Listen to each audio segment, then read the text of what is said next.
What is going on, everybody? Welcome again to Brailsford's Rides. Today we will be working on our first gen Toyota Sequoia. As you guys know, coming up we plan on going to Foxtoberfest, and for that we'll have to be towing the Foxbody all the way to Charlotte, so it's about a 4-hour drive. So we're going to go ahead and get this thing taken care of. We got some issues. We're going to replace the lower ball joints and the inner and outer tie rods. So this thing's good to go, get in alignment, make sure it's just safe. So as far as full-size SUVs, a first-gen Toyota Sequoia is definitely one of the best bang for the buck used cars you can get on the market right now. This car, I got it for about $5,800. On the body itself, the car has 320,000 miles, but the motor was replaced at 290, and the replacement motor is up to about 160,000 miles. So it's a very young in the life motor for this car. And if you look underneath, there's nothing leaking. That's water dripping from the AC condenser, and the frame's in immaculate shape. So I'm imagining the frame recall had been done at some point, and that this car is just good to go. We're going to go ahead and get to work on the lower ball joints and the tie rods. We got all of our parts sitting here, our tools out, and yeah, we're going to get to work.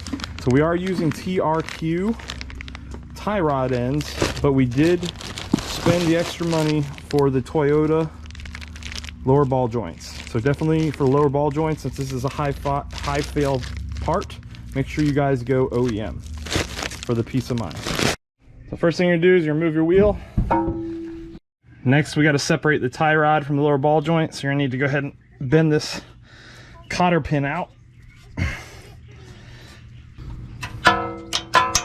These cotter pins can be stubborn.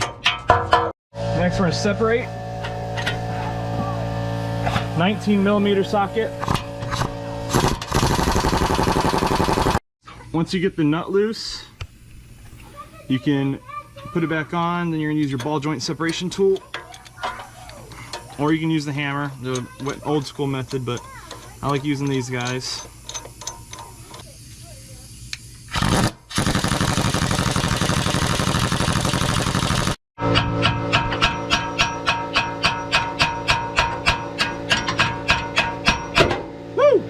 There she goes.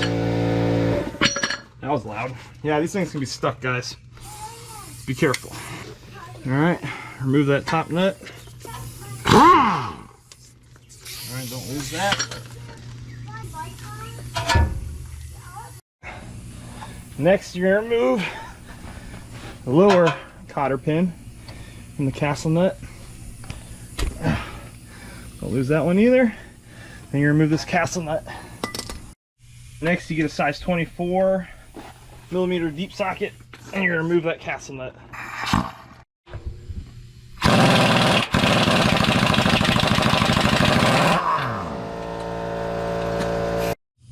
Next thing you're going to do is you're going to remove these nuts on the lower ball joint. And those are 14mm, so you need to get a socket to get up there, a good socket.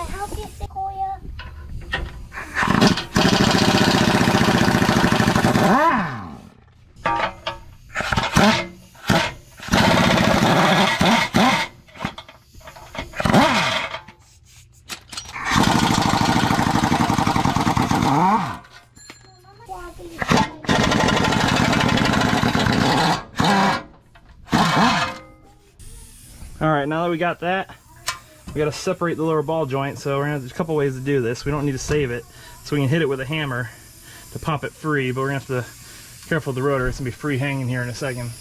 Again, these older parts can be very stubborn, so we're going to use the separation tool.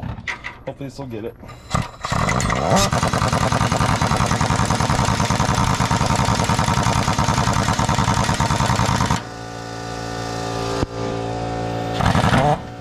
There she goes. Piece of cake. So you lift up on this, remove the old one. This one doesn't appear to be too terrible, guys. I mean, it's old, but it's not like cracking and blistering. So I mean, this one's probably okay for a while, even though according to the service record, last time one of these had been replaced was like 200,000 miles ago. So we're just going to replace it for that peace of mind. So our new OEM part did not come with a retaining boot, so we're going to go ahead and just take the old one and slap it on there. Okay. So we're going to use that as a dust covering, and let's go ahead and drop her in place. does come with a new castle nut and new cotter pin, so that's good. Lift them on the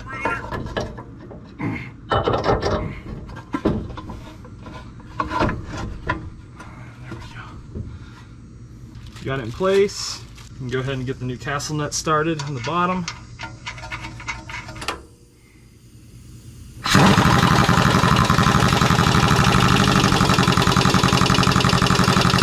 The lower castle nut to 103 foot-pounds.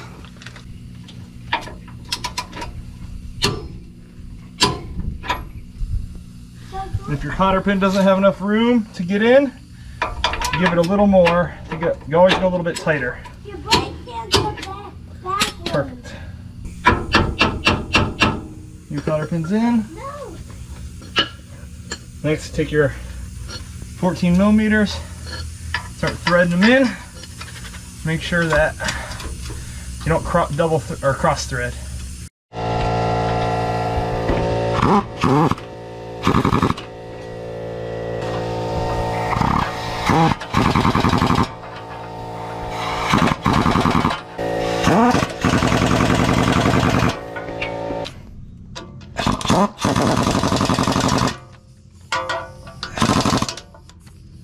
We're going to do the tie rods another day. These are actually in pretty decent shape. There's no wiggle room to them, no wiggle to them, so I've got them.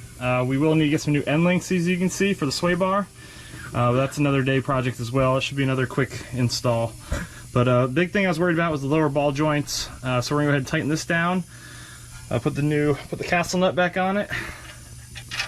And you're going to tighten these 4 bolts that we did under here. These need to be tightened and torqued to 59 foot-pounds, I believe.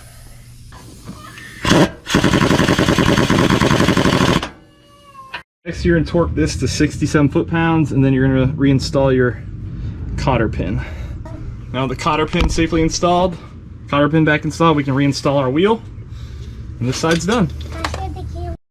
And that's going to do it for lower ball joint install. I know we said we were going to do the tie rods, but we're going to hold off on that for now. I'm going to go ahead and get the other side knocked out, and then this car should be safe for another 100,000 miles, but it's definitely a 100,000 mile maintenance piece. These things are prone to failure. It's a very heavy car, and and when it happens, it can kill you. So you gotta be safe, guys. It can rip your wheel off, and you can be very dangerous on the highway. Definitely make sure you guys get it done. It's the safe thing to do, and especially in a car that you plan on taking your family around in, you definitely want to make sure that vehicle is safe. But now, this car should be ready to tow that Foxbody, you know, we're going to go ahead and knock out the other side, and we'll get it in alignment, and she should be good to go. Appreciate everybody watching today's episode of Brailsford Rides. I know it's a little bit different than my normal Mustang content, but this is one of my cars, and I do like making videos, so went ahead and made a video on this maintenance piece. These are very popular cars for the used budget large SUV crowd, and a lot of people like to use these things for overlanders, so I wouldn't mind doing some overlander stuff to this too, but it's not a priority right now. But this maintenance was important. If you enjoyed this video, please click that like button down below. Don't forget to subscribe, and we'll bring you guys more Mustang content and Toyota content if that's what you want. Just let me know. Take care. I got the tire. What? I got the tire. Today's gonna be a good day. Wake up. Today's gonna be a good day. Wake up. Oh. Today's gonna be a good day. What Wake is that up. video? Today's gonna be a good day. Wake up. What? Today's gonna be What are a you good doing, day. Dad? Wake up. Today's gonna be a good day. Set your affirmations, aspirations. I got shit to do. And we have point of line the GT350. Blood in circulation, one step at a time. Yeah, that's how you I make did it. the box Set a too. goal you control, and the steps you take them. I want to go for a line the box Have some today. concentration. We If I can't make a mistake, today. it's called education. The I nice try to day. do this every day, call it replication. Yeah. Wake up, Had a hurricane. today's gonna be a good day. Yeah. Wake up, today's gonna be a good day. Wake We up, can go to today's again. gonna be a good day. Wake up, today's gonna be a good day. I got the tire. Today's gonna be a good day. Wake up.